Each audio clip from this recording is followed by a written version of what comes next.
సంవత్సరాల తరబడి ఎన్ని మందులు వాడినా మీ మోకాల నొప్పులు తగ్గట్లేదా? ప్రాణ పెయిన్ క్లినిక్ లో అత్యాధునిక చికిత్స. గుడ్లవల్లేరుకు సంబంధించిన ఇంజనీరింగ్ కాలేజీలో హిడెన్ కెమెరాల కలకలము జరుగుతూ ఉందో నిన్న రాత్రి నుంచి కూడా విద్యార్థులందరూ కూడా ఆందోళన బాటపట్టారు.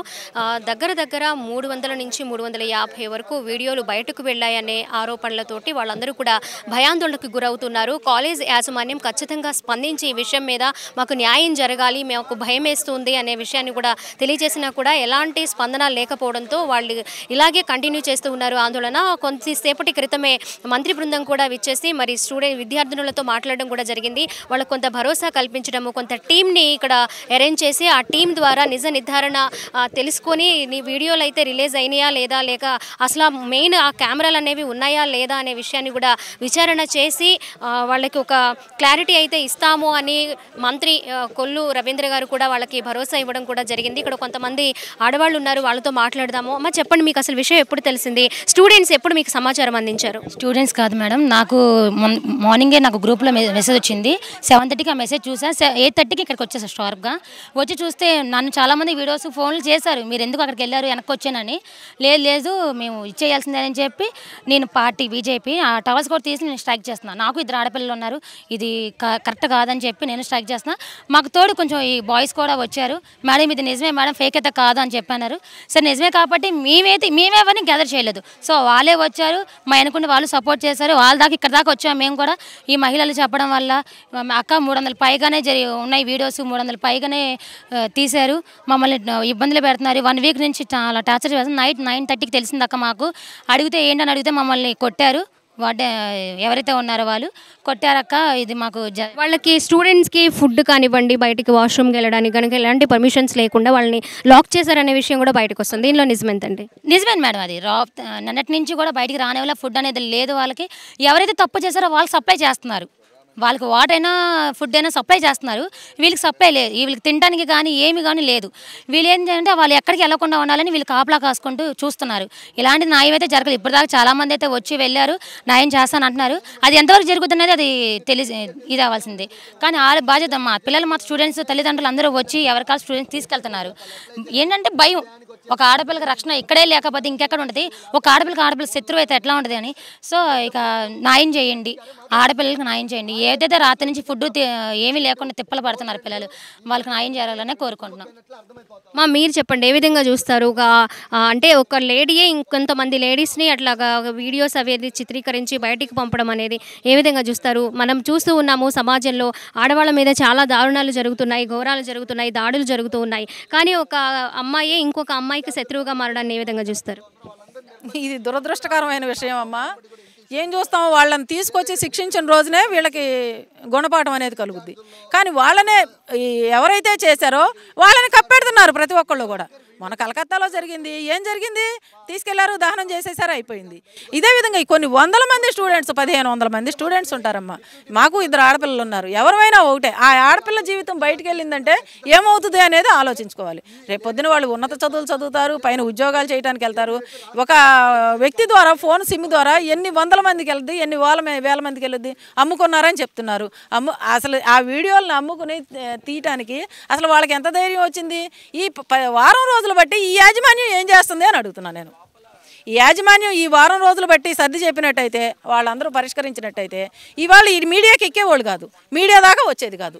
ఏం చేస్తున్నారు? రాత్రి నుంచి వాళ్ళు నిద్రాహారాలు మానేసి ఫుడ్ లేక వాళ్ళు రోడ్ల మీద పడి ఇలా తిరుగుతుంటే ఏం చేస్తామమ్మా? ఏం చేయాలి? వాళ్ళని ఈ యాజమాన్యాన్ని ఏం చేయాలి? యాజమాన్యం సమాధానం చెప్పాలి. మేము వచ్చిన తర్వాత మంత్రి గారు కానివ్వండి, ఎమ్మెల్యే గారు కానివ్వండి, కలెక్టర్ కానివ్వండి, వీళ్ళందరూ వచ్చారు. ఈ వారం రోజుల నుంచే వాళ్ళందరూ వచ్చి ఇది పరిష్కరించినట్టయితే ఇంతవరకు వచ్చేది కాదు. వాళ్ళ జీవితాలు ఏం చేద్దామని వీళ్ళు చేస్తున్నారు. ఏదైతే 4th ఇయర్కి సంబంధించిన విజయ్ అనే వ్యక్తి, అలాగే అతని గర్ల్ ఫ్రెండ్ తన ద్వారానే ఈ విషయం అంతా ఇలా స్ప్రెడ్ అవ్వడము, వాళ్లే కెమెరాలు ఫిట్ చేయడం, ఇవన్నీ జరిగినాయి అని అంటున్నారు. వాళ్ళ వెనక ఎవరున్నారు అనుకుంటున్నారు? ఎవరు చేయించారు అనుకుంటున్నారు? మీ ఉద్దేశం ఏంటి? వాళ్ళ వెనకాల ఎవరుంటారండి? ఇంకా పెద్ద వాళ్ళే ఉంటారు, ఇంకెవరుంటారు? మనం వాళ్ళ పేర్లేమో మనకు తెలియదు. వాళ్ళ హస్తాలు ఉండబట్టే వీళ్ళు ఇలా చేస్తారు. ఎవరు హస్తం లేకుండా పిల్లలు అంత డేర్ చేసి బయటికి రావడం అంటే రారు. సార్ మీరు చెప్పండి, మీరేమనుకుంటున్నారు? అంటే ఇంతమంది స్టూడెంట్స్ రోడ్డు మీదకి వచ్చి తిండి కానీ వాళ్ళు వాష్రూమ్కి వెళ్ళడానికి కానీ అవకాశం లేకుండా నైట్ నుంచి కూడా ఇలాంటి ఆందోళన చేస్తూ ఉన్నారు. వాళ్ళకు ఒక భయం అనేది కనిపిస్తుంది, మేము బయటికి రావాలన్నా లేకపోతే ఇప్పుడు వాష్రూమ్కి వెళ్ళాలన్నా భయంగానే ఉంది అని చెప్తూ ఉన్నారు వాళ్ళు. మీరు దీన్ని ఏ విధంగా చూస్తారు? అంతే కదమ్మా. ఇప్పుడు బాలికలు హాస్టల్లో బాత్రూమ్కి వెళ్ళాలంటే భయపడే పరిస్థితి తీసుకొచ్చారు ఈ మేనేజ్మెంట్. ఇప్పుడు ఒకరోజు 2 రోజులు జరిగిన సంఘటన కాదు ఇది. గత కొంతకాలంగా అతని గర్ల్ ఫ్రెండ్ అడ్డం పెట్టుకుని గర్ల్ ఫ్రెండ్ సహకారంతో వీడియోలు తీస్తూ ఆ వీడియోలను బయటికి సర్క్యులేట్ చేస్తూ ఇంకొక స్పెక్యులేషన్ ఏమొస్తూ ఉందంటే ఆ వీడియోలను కూడా అమ్మాడు అనే స్పెక్యులేషన్ కూడా స్టూడెంట్స్ చెప్తా ఉన్నారు. ఆ విధంగా అంత స్పెక్యులేషన్ అంత న్యూస్ బయటకు వెళ్ళే విధంగా వెళ్ళినా కూడా మేనేజ్మెంట్ పట్టించుకోలేదు. ఇన్ని రోజులు కూడా మేనేజ్మెంట్ పట్టించుకోలేదు. పైగా ఎవరైనా మాట్లాడుతూ ఉంటే వాళ్ళని భయపెడతాం, మీ టీసీలు, మీ భవిష్యత్తు, మీ బయోడేటా అంతా తీస్తామనే పరిస్థితి మేనేజ్మెంట్ సృష్టిస్తూ ఉందంటే వీళ్ళు ఏ విధంగా వాళ్ళకి ఎంతగా సపోర్ట్ చేస్తున్నారని దీన్ని బట్టి అర్థమవుతూ ఉంది. ఆ విజయ్ అనే కుర్రోడిని కానీ ఇప్పుడు ఆ అమ్మాయిని కానీ అతనికి సపోర్ట్ చేసిన అమ్మాయిని కానీ తీసుకెళ్ళి లోపలికి సపర్యలు చేస్తూ ఉన్నారు. కానీ లోపలికి సపర్యలు చేసి వాళ్ళకి మంచిగా మర్యాద ఇచ్చి వాళ్ళని సెక్యూర్ చేస్తున్నారు తప్ప వీళ్ళకి మేము వీడియోస్ తీసిన ప్రూఫ్స్ కూడా మేము ఎక్కడ కూడా బయట పెట్టాల్సిన అవసరం లేదు అనే విధంగా మేనేజ్మెంట్ పిల్లల్ని భయభ్రాంతులకు గురి చేసే విధంగా ప్రవర్తిస్తూ ఉన్నారు. ఇది మనకి భారతదేశంలో ఇంతకుముందు ఎన్నో సంఘటనలు జరిగినాయి. దీనివల్ల నిర్భయ అనే ఒక చట్టం తీసుకురావడం జరిగింది. ఇప్పుడు వెస్ట్ బెంగాల్లో చూసాం మొన్న, ఇప్పుడు ఇక్కడ చూస్తున్నాము.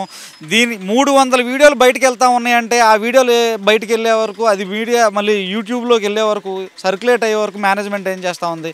ఇటువంటి మేనేజ్మెంట్లో మళ్ళీ పిల్లలు రేపు పొద్దున్న చదువుకోవాలంటే వాళ్ళ పరిస్థితి ఏంటి, వాళ్ళ భవిష్యత్తు ఏంటి?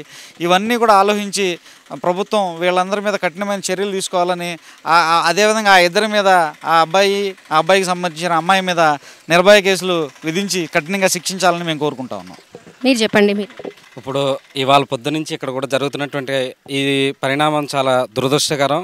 ఒక రకంగా చెప్పుకుంటా కూడా సిగ్గుపడాలి మానవులుగా. మనం ప్రతి చోట అక్కడ జరుగుతుంది ఇక్కడ జరుగుతుందని మొన్నటిదాకా టీవీలో చూసాం. ఇప్పుడు ప్రత్యక్షంగా మన ఇళ్ళ దగ్గరే మనకి దగ్గరలో ఉన్నటువంటి ప్రాంతంలో జరగడం చాలా బాధాకరణం. ఇటువంటి సంఘటనలు మళ్ళీ రిపీట్ అవ్వకుండా స్పెషల్గా ఈ ఎడ్యుకేషన్ మీద ఒక స్పెషల్ చట్టం అనేది కంపల్సరీగా గవర్నమెంట్ చేసి ఒక పద్ధతిని తీసుకురావాలని నేనైతే కోరుకుంటున్నాను మేడం. ఒక ఆడపిల్ల చదివి భవిష్యత్తు బాగుపడాలి అని పేరెంట్స్ ఎంతో ఇది చేసి కష్టపడి కూలీనాలి చేసుకుని వాళ్ళు ఇంటికాడ కష్టపడి వాళ్ళని హాస్టల్లో పెడతారు. అలాంటి హాస్టల్లో ఇలాంటి సంఘటనలు జరుగుతున్నాయి అంటే చెప్పుకోవాలంటే ఫస్ట్ ఆఫ్ ఆల్ మనం సిగ్గుపడాలి. మనకి సిగ్గు అనేది ఉంటే ఇలాంటి సంఘటన మళ్ళీ రిపీట్ అవ్వకుండా దాన్ని స్పెషల్గా తీసుకుని ఈ యొక్క సంఘటనని మనం కంపల్సరీగా ముందుకి ఇటువంటి రిపీట్ అవ్వకుండా జరగాలని నేనైతే కోరుకుంటాను.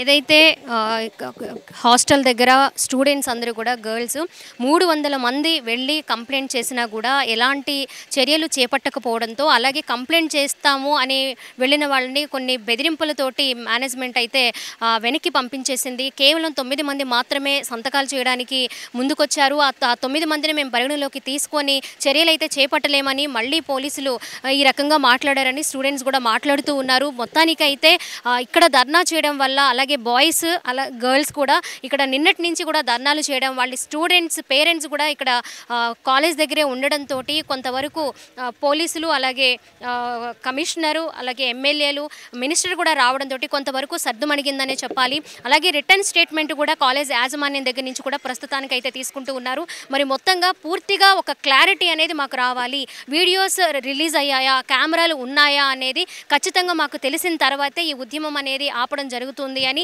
విద్యార్థి సంఘాలు అలాగే ఇక్కడ ఉన్న స్టూడెంట్స్ పేరెంట్స్తో పాటు విద్యార్థినులు కూడా చెప్తున్న పరిస్థితి మనం ప్రస్తుతం అయితే చూస్తూ ఉన్నాము. కెమెరా పర్సన్ కృష్ణతో స్వాతి, సుమన్ టీవీ, గుడ్లవల్లేరు నుంచి.